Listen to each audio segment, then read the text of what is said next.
السلام علیکم۔ Programme news reviews کے ساتھ میں ہوں آپ کا ہوسٹ اسامہ اعجاز۔ ناظرین، 27 ستمبر کو وفاقی دارالحکومت اسلام آباد کی جانب پی ٹی آئی کے لانگ مارچ کے اعلان نے ملک کی سیاست میں ایک بار پھر سے ہلچل مچا دی ہے۔ تحریک انصاف نے بانی چیئرمین کی رہائی اور اپنے مطالبات کی منظوری کے لیے اسلام آباد کی جانب پیش قدمی کا بڑا اعلان کر دیا ہے۔ پی ٹی آئی رہنماؤں کے اس حوالے سے کہنا ہے یہ فیصلہ پارٹی قیادت اور اتحادی جماعتوں کی مشاورت سے کیا گیا ہے اور مارچ محض ایک روزہ احتجاج نہیں بلکہ مطالبات کی منظوری تک جاری رہ سکتا ہے۔ وزیر اعلیٰ خیبر پختونخوا سہیل آفریدی نے بھی واضح کیا ہے کہ پارٹی کی سیاسی قیادت اور اتحادی 27 ستمبر کی تاریخ پر متفق ہیں، جبکہ صوبائی وزیر اطلاعات شفیع جان مختلف ٹی وی پروگرامز میں حکومت کو خبردار کرتے ہوئے یہ کہہ چکے ہیں کہ پی ٹی آئی نے آئینی قانونی راستے اختیار کرنے کے بعد لانگ مارچ کا راستہ اپنایا ہے اور پارٹی بھرپور تیاری کے ساتھ اسلام آباد کی جانب بڑھے گی۔ تو دوسری جانب وفاقی حکومت نے بھی پی ٹی آئی کے اعلان کو سنجیدگی سے لیتے ہوئے سخت موقف اختیار کیا ہے۔ وزیر مملکت برائے داخلہ طلال چودھری نے لانگ مارچ کے حوالے سے حکومت کی جانب سے دو ٹوک رد عمل دیا ہے۔ یوں 27 ستمبر کی تاریخ قریب آتے ہی سیاسی درجہ حرارت بڑھتا دکھائی دے رہا ہے۔ سوال یہ ہے کہ کیا پی ٹی آئی واقعی لاکھوں کارکنوں کو اسلام آباد تک لانے میں کامیاب ہوگی، اور کیا حکومت اس ممکنہ احتجاج کا سیاسی اور انتظامی طور پر مقابلہ کر پائے گی؟ جبکہ 27 ستمبر کا لانگ مارچ اب حکومت اور تحریک انصاف کے درمیان ایک نئے سیاسی مارکے کا پیش خیمہ بنتا دکھائی دے رہا ہے۔ اسی پر مزید گفتگو کر لیتے ہیں۔ اس وقت ہمارے معزز مہمانوں نے ہمیں پروگرام میں جوائن کر لیا۔ اپنے مہمان کا تعارف کرواتے چلوں۔ آپ پاکستان تحریک انصاف کے رہنما ہیں عارف عباسی صاحب، آپ کو پروگرام میں خوش آمدید کہوں گا۔ جی السلام علیکم، ساتھ بہت ہی ساتھ شکریہ مسلم اسامہ لیگ صاحب۔ نون کے رہنما ارباب خضر حیات بھی ہمیں پروگرام میں جوائن کر چکے ہیں۔ ارباب خضر حیات صاحب، آپ کو بھی خوش آمدید کہوں گا سر شو میں۔ جی شکریہ جی۔ عارف عباسی صاحب، آپ سے اپنی گفتگو کا آغاز کروں گا۔ آپ بتائیے گا، کیا پی ٹی آئی اپنے لاکھوں کارکنان کو اسلام آباد لانے میں کامیاب ہو سکے گی؟ کیا اس حوالے سے حکمت عملی بنائی گئی ہے؟ کیونکہ اس سے پہلے بھی جب کارکنان کی آمد کا سلسلہ شروع ہوتا تھا اسلام آباد میں، ویسے انتظامیہ جو ہے وہ ایکٹیو ہوتی دکھائی دیتی تھی۔ بسم اللہ الرحمن الرحیم، بہت شکریہ۔ دیکھیں جی، ہمارے ملک میں جس طرح کے حالات ہیں اور جس طرح آئین کو روکا گیا، آئین کو تباہ کیا گیا، عدلیہ کو تباہ کیا گیا 26ویں 27ویں ترامیم سے، پھر عوام کا مینڈیٹ جس طرح جوتے کی نوک پہ رکھا گیا، ایک غیر نمائندہ لوگوں کو اسمبلی میں بٹھا کے، اور جو ول آف دا پیپلز نہیں ہے، پاکستان کے عوام کو ریپریزینٹ نہیں کر رہے، ان کے ذریعے قانون سازی اور آئین میں ترامیم کی گئیں۔ تو اس کے بعد موجودہ حالات میں آپ خود ماشاءاللہ بڑے کرنٹ افیئرز پہ اور سیاست پہ نظر رکھتے ہیں۔ ریاست 3 ستونوں پہ کھڑی ہوتی ہے۔ ہمارا فیڈرل جو وفاقی نظام ہے، جو مقننہ عدلیہ اور انتظامیہ ہے۔ جی، اس وقت مقننہ نے عدلیہ کو تباہ کر دیا، ایسی مقننہ جو عوام کی نمائندہ نہیں ہے، جو آئینی اور قانونی طور پہ لیجیٹیمیس نہیں ہے۔ پھر اسی حکومت نے جو اس غیر قانونی غیر آئینی مقننہ کے ذریعے معرض وجود میں آئی، انتظامیہ کو بجائے ریاست کے وہ ملازم ہوں، ریاست کو سرو کریں، انہوں نے اس حد تک مجبور کر دیا کہ وہ اس حکومت کو سرو کرنے لگے، ایک پارٹی بن گئے۔ پھر ہمارے ساتھ جو سلوک ہوا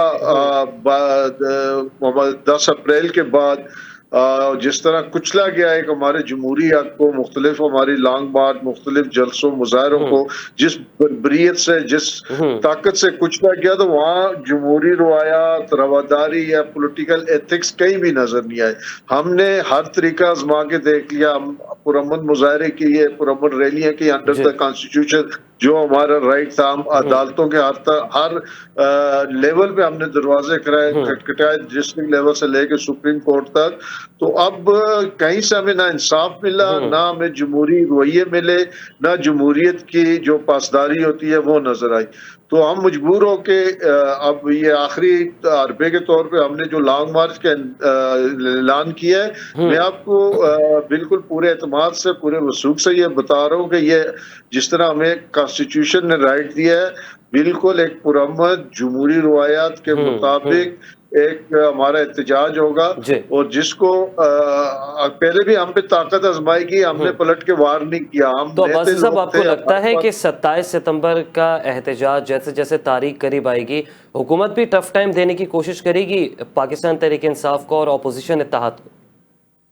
نہیں, ٹاپٹا نہیں, ہم تو ان کی پوری بربریت کے لیے تیار ہیں نا جی. ٹھیک باقی ان کے منہ کو تو ماڈل ٹون سے خون لگا ہے, ماڈل ٹون سے جو شہادتیں 16-17 لوگ کی جس میں خواتین بھی تھی, وہاں سے ان کے منہ کو خون لگ گیا. پھر 25 مئی جو ہمارا پہلا احتجاج تھا اس میں ان کا جو رویہ تھا, پھر 9 مئی کو 26 لوگ شہید ہوئے. پھر آپ 26 اکتوبر کو دیکھ لیں, پھر وہ گجرانوالہ دیکھ لیں, پھر کشمیر دیکھ لیں. یہ تو ایک مافیا ہے جو صرف بندوق کی طاقت پہ یقین رکھتا ہے. ٹھیک ہے جمہوری طور طریقے نہ ان کو آتے ہیں, نہ جمہوری طور طریقے ان کو سوٹ کرتے ہیں.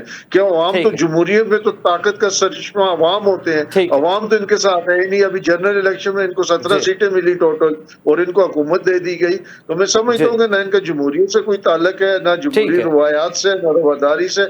ہم ہر قسم کے جبر کو سہنے کے لیے تیار ہیں, لیکن ہم پرامن ہوں گے, قانون کی پاسداری کریں گے, اور جو ہمیں آئین حقوق دیتے ہیں ان حقوق کے اندر رہتے ہوئے ہم اپنی عوامی طاقت کا مظاہرہ کریں گے, کیونکہ جمہوریت میں طاقت کا سرچشمہ عوام ہے. ٹھیک ہے عباسی صاحب, آپ کا موقف آ گیا.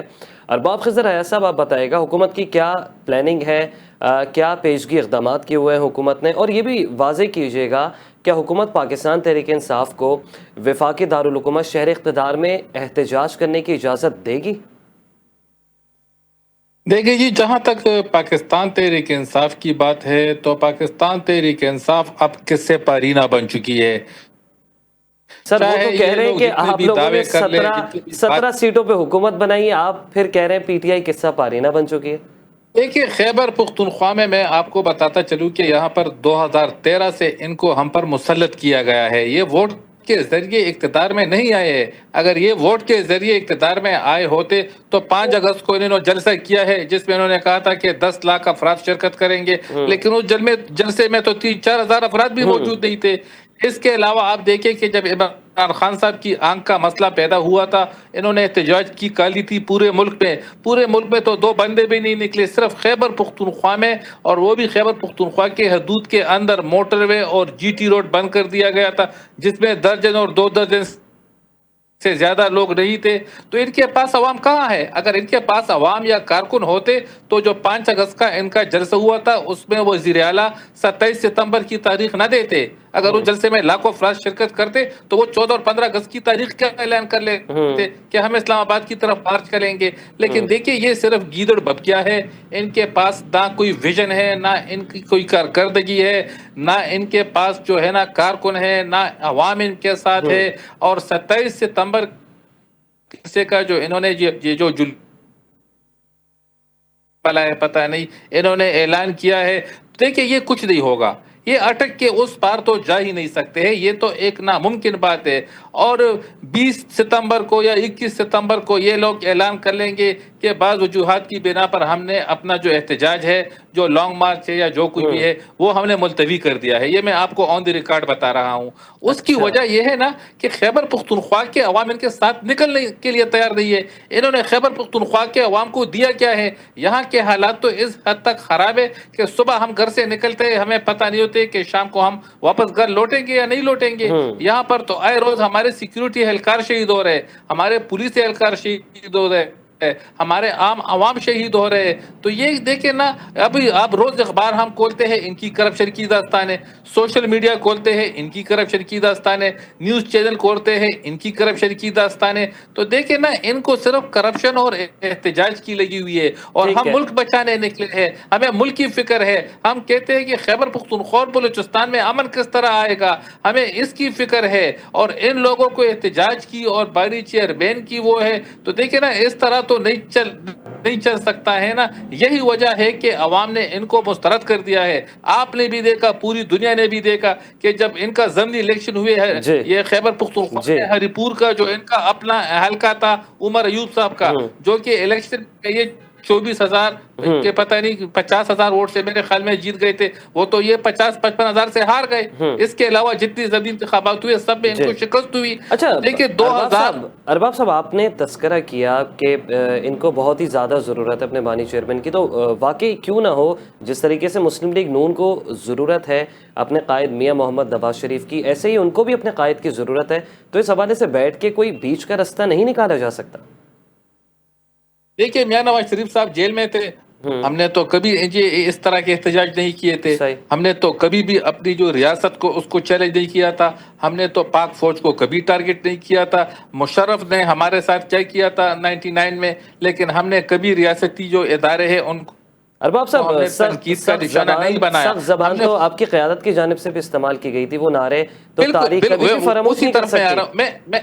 میں اسی طرف آ رہا ہوں کہ دیکھیں ہم نے فرد واحد کو ٹارگٹ کیا تھا، لیکن ہم نے پاک فوج یا فوجی جو فوج کے ہمارے ادارے کے جو یہ جو سر آپ نے بھی اس دور کے انسٹیٹیوشن کے سربراہ کو ٹارگٹ کیا تھا، انہوں نے بھی انسٹیٹیوشن کے سربراہ کو ٹارگٹ کیا تھا، اب تو وہ سربراہ رہے ہی نہیں۔ نہیں دیکھیں نا انہوں نے انسٹیٹیوشن پہ حملے کیے تھے، انہوں نے دیکھیں 9 مئی آپ دیکھیں نا پوری دنیا کے سامنے ہے، 9 مئی کو کیا کچھ نہیں ہوا تھا۔ دیکھیں نا ان کو جو ہے نا، میں تو پاکستان تحریک انصاف کو سیاسی پارٹی تصور ہی نہیں کرتا ہوں، یہ تو ایک فین کلب ہے۔ آپ دیکھیں نا کہ اب ان کے اندر کتنے دڑے ہیں، جس کو آپ دیکھیں ہر کوئی کہہ رہے کہ میں لیڈر ہوں، بس تحریک انصاف میں تو سب لیڈر ہیں، ان کے ساتھ تو کارکن ہے ہی نہیں، ہر کسی نے اپنا ایک گروپ بنایا ہوا ہے۔ خیبر پختونخوا اسمبلی آپ دیکھیں کہ یہاں پر انہوں نے جو ابھی وہ ترامیم لا رہے تھے، جو اسمبلی میں بل پہ پیش کیے ہوئے تھے کہ ہمیں بلو پاسپورٹ دیا جائے، ہمیں لائسنس دیا جائے، ہمیں ٹول پلازو سے وہ فری کر دیا جائے، دیکھیں یہ ان کی کارکردگی ہے۔ آپ پنجاب کو دیکھ لیں کہ پنجاب کہاں جا رہا ہے، خیبر پختونخوا کو دیکھیں، یہاں پر تو صرف اور صرف آپ کو کرپشن ہی نظر آئے گی اور آپ کو کچھ نظر نہیں آئے گا۔ ٹھیک ہے ارباب خضر ایاز صاحب آپ ہمارے ساتھ موجود رہیے گا۔ عارف عباسی صاحب آپ بتائیے گا، سب سے پہلے تو گفتگو آپ نے ملاحظہ کی حیات صاحب کی، اس کے اوپر کیا کہنا چاہیں گے، اور یہ بھی بتائیے گا کیا صرف یہ لانگ مارچ جو ہے یہ اس لیے تو نہیں ہے کہ کسی طریقے سے بانی پی ٹی آئی کو این آر او مل جائے، جس طریقے سے جب آپ کی گورنمنٹ تھی 2018 میں، اور پھر ایک این آر او جس کو کھل کے کہا نہیں جاتا، واضح نہیں کیا جاتا، کوئی بھی حتمی قطعی اس کو ورڈ میں یا پھر سینٹنس میں جسٹیفائی نہیں کیا جاتا، لیکن این آر او تو کہیں نہ کہیں آپ لوگوں نے بھی نون لیگ کی قیادت کو دیا تھا۔ دیکھیں میری بات سنیں میرے بھائی ہیں، میں تو ذرا یہ بتانا چاہتا ہوں کہ 2/3 نہیں، مطلب ہمیں 75% مینڈیٹ اس کا، ہمارا مینڈیٹ 2013 میں کتنا تھا کے پی کے میں، 2018 میں کتنا تھا، اور اس دفعہ کتنا ہے، بڑھتا گیا گریجولی۔ اس دفعہ کا تو وہاں ہماری 90% ہمارے پاس مینڈیٹ ہے۔ یہ تو انہوں نے چوری جو کیا، ڈاکہ مارا ہے اس پہ، ہماری ریزرو سیٹ پہ، اگر پی ٹی آئی کوئی طاقت عباسی صاحب اس طرح سندھ میں بھی ہے، سندھ میں بھی پیپلز پارٹی کے آپ دیکھیں پیپلز پارٹی کو اسی طرح مینڈیٹ مل رہا ہے۔ حیات صاحب میں آپ کو حیات صاحب موقع دوں گا، حیات صاحب ذرا 2 منٹ دیجیے گا۔ حیات صاحب میں آپ کے درمیان بول سکتا تھا، ہمارا میں اسمبلی میں بھی یا ٹی وی پہ کوئی ایٹیکیٹس ہوتے ہیں، کوئی طریقہ کار ہوتا ہے۔ ٹھیک ہے عباسی صاحب آپ کنٹینیو رکھیے گا۔ میں آپ کی تصحیح کرنا چاہتا تھا۔ دیکھیں میری بات سنیں، اس میرے بھائی کو میں اتنا بتانا چاہتا ہوں، اگر پی ٹی آئی کوئی طاقت نہیں ہے تو پھر پی ٹی آئی کے انتخابی نشان کیوں چھینا گیا؟ پھر انہوں نے کہا جی اٹک پل سے اس طرح نہیں آ سکتے، یہ پاکستان کسی کے باپ کا ہے؟ اٹک سے ادھر آنے کے لیے کوئی ویزا چاہیے؟ پاکستان کے شہری ہیں، جہاں جائیں گے ان کا یہ قانونی آئینی حق ہے، کسی کا باپ بھی ہمیں نہیں روک سکتا۔ ٹھیک ہے۔ باقی جہاں تک تعلق ہے اس کا پارٹی میں گروہ بندی کا، میں آپ کو بتاؤں، میں پارلیمنٹ میں بھی رہا، مختلف اداروں کو اللہ پاک نے مجھے موقع دیا، ہیڈ بھی کیا۔ پاکستان تحریک کے سامنے ایک لیڈر ہے، کوئی اور لیڈر نہیں ہے، اس کا نام ہے عمران خان۔ ٹھیک ہے۔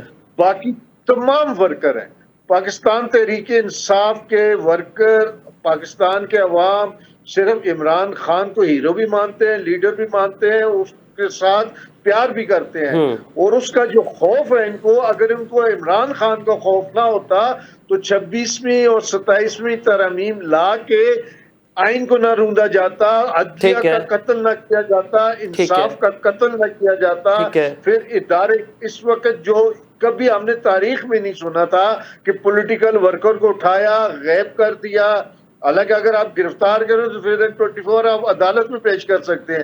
اس پاکستان لیکن میں حیات پہلی صاحب دفعہ سیاسی اس انتقامی کے کارروائیاں تو پی ٹی آئی کے بھی دور حکومت میں ہوئی نا. کوئی آپ ایک مثال دے دیں، کوئی پولیٹیکل ورکر اٹھایا گیا اور اس کو غائب کر دیا گیا، اس کو ود 24 آور عدالت میں نہ پیش کیا. میں آپ کو سینکڑوں مثالیں دے سکتا ہوں. اس عباسی صاحب رانا ثناءاللہ صاحب کو دیکھے، خواجہ سعد رفیق صاحب کو دیکھے، احسن اقبال صاحب کو دیکھے، یہ سب لوگوں کو سیاسی گرفتاریاں نہیں ہوئی تھی. رانا ثناءاللہ کو منشیات کے کیس میں نہیں، میں آپ کی تصحیح کر رہا ہوں نا کہ یہ سب لوگ تو جو ہے نا، تو عباسی صاحب آپ نے رانا ثناءاللہ صاحب کا ذکر کیا، وہ جو ایک کیس بنایا گیا تھا، بعد میں پھر ان کی شہریار افریدی نے ان سے معافی مانگی ہے. پتہ نہیں ہے اور کس کو بٹھا دیتے پروگرام میں پارلیمنٹیرین کے ساتھ. نہیں، آپ کو عباسی صاحب نا جھوٹ، آپ کا قوم آپ کی جھوٹ سننے کے لیے تو بیٹھی نہیں ہے نا، آپ حقیقت بیان کریں نا. ٹھیک ہے حیات صاحب ذرا ارباب خضر حیات صاحب آپ تھوڑا سا موقع دیجیے گا. ارباب خضر حیات صاحب، میں 1 بائی 1 گفتگو کر لیتا ہوں. میں یہاں پہ کوئی آپ لوگ کی ڈیبیٹ کروانے کے لیے نہیں ہوں. لوگ سمجھ نہ آ سکے لوگوں کو بیچ میں اس طرح، تو میں نے کبھی نہیں. ٹھیک ہے عباسی صاحب آپ کنٹینیو کیجیے. عباسی صاحب آپ کو میں موقع دے رہا ہوں. ارباب صاحب میں بھی آپ کو بھی موقع دوں گا سر. دیکھیں، جو رانا ثناءاللہ صاحب کے میرے بھائی نے کہا نا، وہ منشیات فروش تھا، اس کو منشیات کے کیس میں گرفتار کیا گیا اور ود 24 آور عدالت میں پیش کیا گیا. کبھی ایسا نہیں ہوا کہ جیل میں ٹرائل ہوا ہو. کبھی نواز شریف عدالتوں میں نہیں آتے تھے، شہباز شریف عدالتوں میں نہیں آتے تھے، حمزہ شہباز عدالتوں میں نہیں آتا تھا، مریم نواز عدالتوں میں نہیں آتی تھی. سر کیا بنا اس مقدمے کا؟ فرد جرم عائد ہونی تھی. عباسی صاحب اس مقدمے کا کیا بنا؟ وہ جو انسداد منشیات ایکٹ کے تحت جو مقدمہ درج کیا تھا، 1 سال تک کسی قیدی کو اس کے اس کی فیملی سے نہ ملنے دیا جائے، اس کو مطلب کہ میڈیکل کی رسائی نہ ہو. یہ آج تک تاریخ کوئی نئی تاریخ نہیں، روایات پڑے گا ترامیم کی انشاءاللہ تعالی. ان کو بھی اسی قانون کے مطابق چلنا پڑے. ٹھیک ہے عباسی صاحب. ارباب خضر حیات صاحب آپ کیا کہیں گے؟ انہوں نے کہا کہ اٹک کے اس پار جو ہے، ہمارے محترم مہمان عارف عباسی صاحب نے، کہ اٹک کے اس پار آنے کے لیے ویزا نہیں لینا پڑے گا، کسی کے باپ کا پاکستان نہیں ہے. اور واقعی یہ تو جمہوری اقدار ہے نا کہ احتجاج کی اجازت دینی چاہیے. دیکھیں جی، عارف عباسی صاحب ہمارے بھائی ہے، لیکن میں ان کو یہ بتانا چاہتا ہوں کہ قوم کے پاس اتنا ٹائم نہیں ہوتا ہے کہ وہ ہماری جھوٹ سنے. ہمیں قوم کو سچ بتانا چاہیے اور یہ وقت سچ بتانے کا بھی ہے. دیکھیں، رانا ثناءاللہ صاحب کو گرفتار کیا گیا تھا انہی کی حکومت میں، بعد میں انہی کے شہریار افریدی صاحب جو اس وقت نارکوٹکس کے وزیر تھے، انہوں نے بعد میں معافی مانگی. اچھا، خواجہ سعد رفیق صاحب، ان کے بھائی کو احسن اقبال صاحب، خاقان عباسی صاحب کو، مریم نواز شریف صاحبہ کو، ان سب کو کیوں گرفتار کیا گیا تھا؟ یہ سب سیاسی قیدی تھے. عمران خان صاحب جو ہے نا، تو انہوں پہ دیکھے القادر ٹرسٹ آپ دیکھے، وہ جو گڑی کا کیس ہے وہ آپ دیکھیں ہے نا، وہ تو اب سزا یافتہ مجرم ہے، وہ تو عدالتوں نے ان کو سزا دی ہے، ہم نے تو ان کو نہیں پکڑا ہے. اچھا ارباب صاحب ایک بہت بڑا آپ نام بھول گئے. سچ بول. ارباب خضر حیات صاحب، ملک ریاض صاحب کا آپ نام بھول گئے. القادر ٹرسٹ کیس میں دیکھیں شہباز شریف صاحب کو بھی گرفتار کیا گیا تھا. دیکھیں نا، میں آپ کو بتاتا چلوں، مجھے وہ دن آج بھی یاد ہے جب میاں نواز شریف صاحب اور مریم نواز شریف صاحبہ گرفتاری دینے کے لیے آ رہی تھی. اس جہاز میں بھی ان کے ساتھ موجود تھا، کافی سینئر جرنلسٹ بھی ہمارے ساتھ تھے. لیکن جب لاہور میں جہاز لینڈ کر گیا تو جس بے عزتی کے ساتھ ایک سابق وزیر اعظم کو جہاز سے گھسیٹ کر باہر لایا گیا تھا، ان کی بیٹی جو کہ کوئی سیاسی عہدہ کے ساتھ نہیں تھا، ان کو جس طرح گھسیٹ کر باہر لایا گیا تھا، وہ دنیا نے دیکھے تھے. دیکھیں سیاسی بھی تو انتقام وہ تھا. سر کندھے پہ اٹھا کے نہیں لے کے گئے تھے نا سر، انہیں بھی تو بے دردی سے کھینچ کے دھکیل کے سر اسی طریقے سے لے کے گئے تھے. جو ویڈیوز ہیں آج بھی تاریخ کا حصہ ہے. سر تصدیق تو ہوئی نا، سر تصدیق تو ہوئی. اگر میاں صاحب کی تصدیق ہوئی تو بانی پی ٹی آئی کی بھی تو تصدیق ہوئی سر. دیکھیں بالکل میں اس کی میں مذمت کرتا ہوں. چلیں شکریہ. ان کے ساتھ اس طرح کا سلوک ہوا تھا، میں تو بالکل اس کی مذمت کرتا ہوں. یہ نہیں ہونا چاہیے تھا. یعنی میں یہی کہہ رہا ہوں کہ ہمیں سچ بتانا چاہیے، جو سچ ہے وہ ہم بتائیں گے. اور دوسری بات یہ ہے نا کہ میرے بھائی کہہ رہے کہ اٹک اس پار ہمیں ویزا نہیں لینا پڑے گا تو دیکھیں ریاست پر ہم حملہ کرنے کی کسی کو اجازت نہیں دیں گے. آپ ان کا ٹریک ریکارڈ چیک کر لیں, جب بھی یہ لوگ گئے ہیں انہوں نے انتشار پھیلایا ہے. تو وفاقی دارالحکومت جو ہے اسلام آباد, وہاں پر سفارت خانے ہیں, وہاں پر سفیر رہتے ہیں, وہاں پر غیر ملکی مقیم ہے. دیکھیں تو اس طرح تو نہیں ہوگا نا کہ آپ وہاں پر جائیں گے, آپ وہاں پر توڑ پھوڑ کر کے واپس آئیں گے, تو یہ اب نہیں چلے گا کیونکہ وہ دور چلا گیا ہے جب یہ لوگ چلے جاتے تھے. یہ دیکھیں نا یہ انہوں نے کیا کچھ نہیں کیا تھا, وہ بلو ایریا میں جو کچھ ہوا تھا 26 نومبر 2024 کو کیا کچھ ہوا تھا. اس کے علاوہ جب یہ لاہور گئے تھے تو وہاں پر تو دکانداروں نے, تاجروں نے اپنی دکانیں بند کر دی تھی, پیٹرول پمپ مالکان نے اپنے ارباب خضر حیات صاحب, تو پھر حکومت نے نہیں کہا تھا, وہ تو ارباب صاحب ایک چھوٹی سی بات سر میں نے آپ سے پوچھنی ہے, تو پھر حکومت مذاکرات کے ذریعے, ڈائیلاگز کے ذریعے اس تصادم کو روکنے کی کوشش کرے نا سر.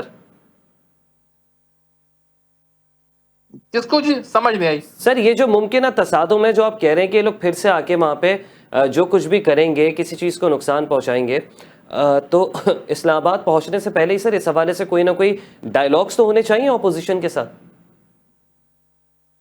دیکھیں یہ اسلام آباد نہیں جائیں گے نا, یہ تو میں آپ کو آن دی ریکارڈ بتا رہا ہوں, وہ تو میں نے آپ کو کلیئر کر دیا ہے کہ دیکھیں اسلام آباد آپ جائیں گے تو آپ کے ساتھ لاکھوں کی تعداد میں, کم از کم ہزاروں کی تعداد میں تو لوگ ہونے چاہیے. تو یہ کن کو لے کر جائیں گے؟ یہ تو جا نہیں سکتے ہیں. میں یہ طنزیہ آپ کو کہہ رہا ہوں کہ یہ لوگ وہاں نہیں جا سکیں گے کیونکہ ان کے پاس کارکن ہے نہیں.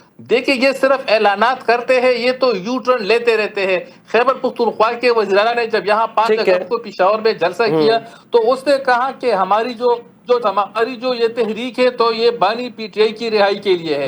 پھر بعد میں انہوں نے جو سٹیٹمنٹ دی تھی وہ بھی ریکارڈ پہ موجود ہے کہ نہیں, ہم تو بانی پی ٹی آئی کو رہا کرنے کے لیے نہیں جائیں گے, ہم ان تک رسائی حاصل کرنے کے لیے ہمارا یہ احتجاج ہوگا. لیٹ سپوز کہ اگر ہزاروں کی تعداد میں پی ٹی آئی کے کارکنان اسلام آباد پہنچ جاتے ہیں تو پھر حکومت کے کیا اقدامات ہوں گے, کیا حکمت عملی ہوگی اس وقت؟ دیکھیں اور تو یہ جا نہیں سکتے ہیں نا, یہ تو میں آپ کو آن دی ریکارڈ بتا رہا ہوں. اگر یہ چلے پہنچ بھی گئے نا تو پھر حکومت جو ہے نا, اگر آپ ریاست پہ حملہ کریں گے, اگر آپ کسی کے گھر پہ حملہ کریں گے تو پھر وہ جو کچھ ہوگا وہ پھر ساری دنیا دیکھ لے گی. اچھا سر, مطلب اس سے پہلے ڈائیلاگز نہیں ہوں گے, اگر وہ پہنچے تو پھر ان سے سختی سے نپٹا جائے گا. دیکھیں بالکل سختی سے نمٹا جائے گا. اور دیکھیں جہاں تک ڈائیلاگ کی بات ہے تو اسپیکر ایاز صادق صاحب نے کئی مرتبہ ان کو کہا ہے, وہ ان کے گھروں تک گئے ہیں کہ آئے بیٹھ جائیں, ہم مذاکرات کرتے ہیں. لیکن جب یہ حکومت میں ہوتے ہیں تب بھی یہ انتشار کی سیاست کرتے ہیں, جب یہ اپوزیشن میں ہوتے ہیں تب بھی یہ انتشار کی سیاست کرتے ہیں. ابھی میں خیبر پختونخوا کی مثال دوں گا, یہاں پر تو ان کی اپنی حکومت ہے لیکن یہاں پر آئے روز ان کے احتجاج ہوتے ہیں, اپنے ہی عوام کو یہ تکلیف میں مبتلا کر رہے ہیں, اپنے ہی عوام کو یہ تکلیف دے رہے ہیں. یہاں پر میرے خیال میں شاید ہی کوئی ایسا ڈپارٹمنٹ ہوگا جو آئے روز ان کے خلاف احتجاج نہیں کرتا ہے صوبائی اسمبلی کے باہر. تو مجھے سمجھ نہیں ہے, یہاں پر تو ایک کتلی حکومت قائم ہے. اور میرے بھائی نے کہا کہ ہم ووٹ کے ذریعے آئے ہیں 2013 سے, تو 2013 سے ان کو ہم پہ مسلط کیا جا رہا ہے, یہ ووٹ کے ذریعے نہیں آئے ہیں. دیکھیں یہ فارم 47 کی حکومت تھی ہے, اور اب بھی میں کہہ رہا ہوں کہ استعفیٰ جو 2024 کے الیکشن میں یہ بھی فارم 47 کی حکومت ہے. ٹھیک ہے سر, آپ کا موقف آ گیا. عارف عباسی صاحب, آپ کیا کہیں گے اگر حکومت نے رکاوٹیں کھڑی کی, وفاق دارالحکومت میں آپ لوگوں کو آنے نہیں دیا گیا اٹک کے اس پار, جیسے کہ آپ نے ذکر کیا کہ کسی کے باپ کا پاکستان نہیں ہے, تو آپ کیا کہتے ہیں اگر راستے بند ہوئے, سختی سے نپٹا گیا, تو پھر کیا پیشگی اقدامات کیے ہوئے ہیں پی ٹی آئی نے اس حوالے سے, آگے کا کیا لایا عمل ہے سر؟ اب پہلے تو میں بھائی کو یاد دلا دوں کہ نواز شریف جب یہاں سے پاکستان سے اپنا سارا سامان لپیٹ کے اور یہاں سے بھاگ کے مشرف کے دور میں گئے تھے 10 سالہ معاہدہ کر کے. سر آپ کے دور میں بھی گئے تھے, این آر او آپ نے بھی دیا تھا, مشرف کی طرح این آر او 2 تھا وہ جو بھائی کو میں یاد دلا رہا ہوں, جو ایئرپورٹ پہ حادثہ ہوا تھا تو جو ایک کرنل صاحب نے باتھ روم میں ان کو بند کر دیا تھا, یہ چکلالہ ایئرپورٹ پہ, اس وقت مشرف کی حکومت تھی, ہماری حکومت نے ان کے ساتھ بدسلوکی نہیں ہوئی. وہ مشرف کی حکومت میں ایک کرنل صاحب تھے, انہوں نے کوئی 40 منٹ کو ادھر چکلالہ ایئرپورٹ پہ واش روم میں بند کیا. عارف عباسی صاحب, مشرف صاحب بھی کوئی آئینی قانونی دائرہ اختیار کے مطابق نہیں آئے تھے سر. سر عامر تھے, وہ وقت کے عامر تھے سر, ماننا پڑے گا. وہ مشرف صاحب کے دور میں ہوئی تھی. اور میاں صاحب سے بھی غلطی ہوئی کہ مشرف جیسے شخص کا انتخاب کیا انہوں نے. نہیں وہ تو دیکھو نا جتنے بھی دیے نواز تحفے نواز 4 chief of army staff Nawaz Sharif نے اپوائنٹ کیے ہیں اور چاروں نے جو جس طرح کے آگے معاملات ہوئے ہیں وہ آپ کے سامنے ہیں. میں ذرا یہ آپ کو اپنے یہ احتجاج پہ جو ہمارا ہے اس پہ بتا دوں. دیکھو پاکستان تحریک انصاف واحد سیولائز جماعت ہے جس نے 26 سال اس جمہوریت کی بحالی کے لیے وہ جنرل جیلانی کے کندھوں میں بیٹھ کے نہیں آئے. 26 سال ہم نے, میں 2002 سے ہوں, 24 سال مجھے ہو گئے اس پارٹی میں. ہم نے جمہوریت کے لیے گلی کوچوں سے لے کے ایوانوں تک جدوجہد کی ہے. ہم واحد سیولائز پارٹی ہے جو supremacy of the constitution, supremacy of the law and protection of the peoples of Pakistan, common peoples of Pakistan, اس کے لیے ہماری جدوجہد ہے. ہماری کبھی کسی احتجاج میں گملہ تک نہیں ٹوٹا. آج تک اتنے جبر بربریت ظلم کے باوجود 9 مئی کیسے ہو گیا؟ عباسی صاحب 9 مئی کیسے ہو گیا؟ سوائے جھنڈوں اور جھنڈوں کے ڈنڈوں کے ہمارے کسی بھی ورکر سے, میں بڑے دعوے سے یہ بات کہہ رہا ہوں, پچھلے 4 سال میں کسی قسم کا کوئی اسلحہ, کوئی غیر قانونی ویپن برآمد سر. یہ پھر مال روڈ پہ گزشتہ دنوں کیا واقعہ پیش آیا ہے سر عباسی صاحب؟ جی مال روڈ راولپنڈی پہ گزشتہ دنوں کیا واقعہ پیش آیا ہے؟ نہیں, مال روڈ میں دیکھیں اس میں جو مختلف کانسپریسی ہیں, میں صرف اتنا سمجھتا ہوں. سر آپ لوگ اون کرتے ہیں, وہ پی ٹی آئی کے کارکن تھے سر, آپ اون کرتے ہیں؟ نہیں کارکن, دیکھیں میری بات سنیں. اب اس میں ہوا کیا ہے کہ اس کی ماں یہ کہہ رہی کہ اس کو اس کے گھر سے 2 دن پہلے اریسٹ کیا گیا, اس کے بعد وہ غائب ہوا. اور یہاں جو پہلے خبر ہمارے پاس آئی وہ یہ آئی کہ ایک لاش وہاں فلیش مین کے سامنے مار روڈ پہ ایک لاش پڑی ہے. آپ کی پارٹی کے رہنماؤں کی طرف سے بھی یہ کہا جا رہا ہے کہ وہ مینٹلی ریٹارڈ تھے. نہیں دیکھیں, جو میں تو پنڈی کا رہنے والا ہوں نا جی, مجھے تو ہمیں تو اخبار والوں سے بھی رابطہ رہتا ہے, باقی چیزوں سے بھی. تو ہمیں جو اطلاع ہے کہ اس کو مس ہینڈل کیا گیا اس کیس کو, اور ابھی دیکھیں غائب ہو گیا میڈیا سے. ہم چاہتے ہیں کہ مری روڈ, مال روڈ, یہ جتنے ہمارے روڈ ہے 1 انچ کورڈ ہے انڈر CCTV. 1 انچ مری روڈ, مال روڈ, وہ تو بڑا سیس ایریا, فلیش مین ہوٹل والا GHQ ہے, آگے پھر وہ AFIC ہے. مطلب وہ آپ اس ایویڈنس کی, اس ایپیسوڈ کی CCTV جو سیف سٹی کیمرے ان سے نکال کے دیکھیں. چلے میں اس پر سوال کر لیتا ہوں ارباب خضر حیات صاحب سے, کیونکہ وہ اس وقت حکومت کی اور نون لیگ کی نمائندگی کر رہے ہیں. ارباب خضر حیات صاحب, یہ واقعہ آپ کی نظروں سے بھی گزرا ہوگا, مال روڈ راولپنڈی والا. تو اب یہ ان شبہات کا اظہار کیا جا رہا ہے کہ CCTVs کیوں نہیں آ سکی اب تک؟ جی ارباب صاحب. دیکھیے ان کی مکمل رپورٹ جلد 1-8 دن میں سامنے, ان کی جو پوری یعنی تفصیلی رپورٹ جو ہے نا وہ 1-8 دن میں سامنے آ جائے گی. لیکن یہاں پر آپ PTI کے جو ہمارے دوست احباب ہے تو ان کے بیانات میں دیکھ رہا ہوں, ابھی بھی 2-3 ٹاک شوز میں پہلے بھی ان کے ساتھ بات چیت ہوئی, کوئی ان کو آن کر رہا ہے, کوئی نہیں کر رہا ہے. تو ابھی تک یہ خود بھی کلیئر نہیں ہے کہ یہ ان کا کارکن ہے یا نہیں ہے. لیکن اصل حقائق جو ہے نا وہ یہ تو اب ان پہ ڈیپینڈ کرتا ہے کہ یہ ان کو آن کرتے ہیں یا نہیں کرتے ہیں. لیکن ان کی فیملی جو ہے وہ تو یہی بیانات دے رہی کہ ہمارا یہ جو ہمارا بیٹا ہے یہ ایک عرصے سے PTI کا کارکن ہے. اور میں ایک بات اور, عباسی صاحب ایک بات کہی ہے PTI کی کہ 2002 سے وہ PTI میں ہیں, تو میں ذرا ان کی ریکارڈ کے لیے بتاتا چلوں کہ PTI کو بنائی بھی ہم نے تھی. اس وقت خان صاحب کے ساتھ میں تھا اور ہم 4-5 بندے تھے جب PTI بنی تھی. خیبر پختونخوا کی میں بات کروں, جب خان صاحب نے یہاں پہلا وزٹ کیا تھا تو میں نے ہی ان کو جو ہے نا تو یہاں پر اس وقت 2-3 جو بڑے اخبارات تھے ان کے ساتھ بھی میں ان کو لے کر گیا تھا. تو PTI بنائی بھی ہم نے. دیکھیں میں نے تو پھر میرے خیال میں 1 سال بعد ان سے راہی جدا کر لی, وہ اس وجہ سے کہ خان صاحب جو تھے نا تو ان کی مجھے پتہ چل گئی کہ ان کی سیاست جو ہے نا وہ صرف اور صرف مفادات کی سیاست ہے, وہ قوم کے لیے سیاست کرنا نہیں چاہتے تھے. اس وجہ سے میں نے ان سے راہ جدا کر لی. اور باقی عباسی صاحب کو میں یہ بھی ذرا کلیئر کرواتا چلوں کہ دیکھیں رانا ثناء اللہ صاحب کو جب گرفتار کر دیا گیا تھا, انہوں نے کہا کہ وہ منشیات پہ گرفتار ہوئے, تو پھر ان کے اپنے ہی وزیر جو تھے شہریار افریدی, انہوں نے معافی بھی مانگی. چلے میں ارباب صاحب میں اس پر سوال, آپ کی اجازت ہو تو میں اس پر سوال کر لیتا ہوں, اس کے اوپر مزید ڈیٹیلز جان لیتا ہوں. جی کیا کہیں گے عارف عباسی صاحب؟